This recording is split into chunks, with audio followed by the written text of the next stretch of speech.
website na ito ay para doon sa NPK sensor. Nakadesign ito para sa rice variety recommendation. Gumawa tayo ng SAM control panel. Start, then admin. Wait lang, medyo mabagal.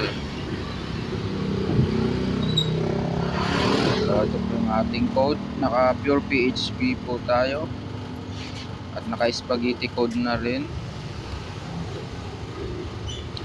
So ito po yung kanyang web application.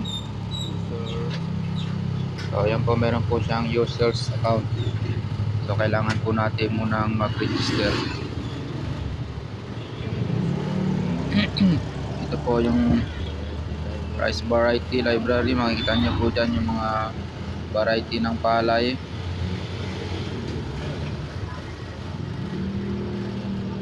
Meron din po itong fish disease.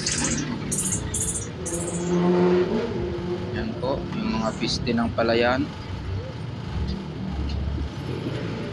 Makikita nyo rin dito yung mga sakit ng palayan. Yan po. Okay, back. So ito po yung pinaka main function niya. So kailangan po nating mag-login para makapasok po tayo. So kung wala pa po tayong account, magre-register muna tayo. So ito po, magre-register muna po ako. Password po ay Check po.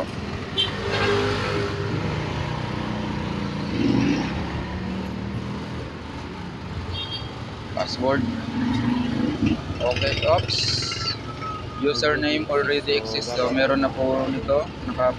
Na-register ko na po pala ito kanina. guys.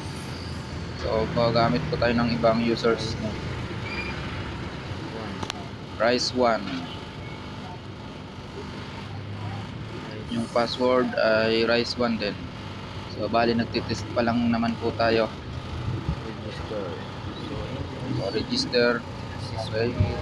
So registration successful. Redirect to login page. So pwede na po tayo mag-login. Kaya po, para po matest po natin yung NPK sensor data. So gagamit pa rin yung ating password.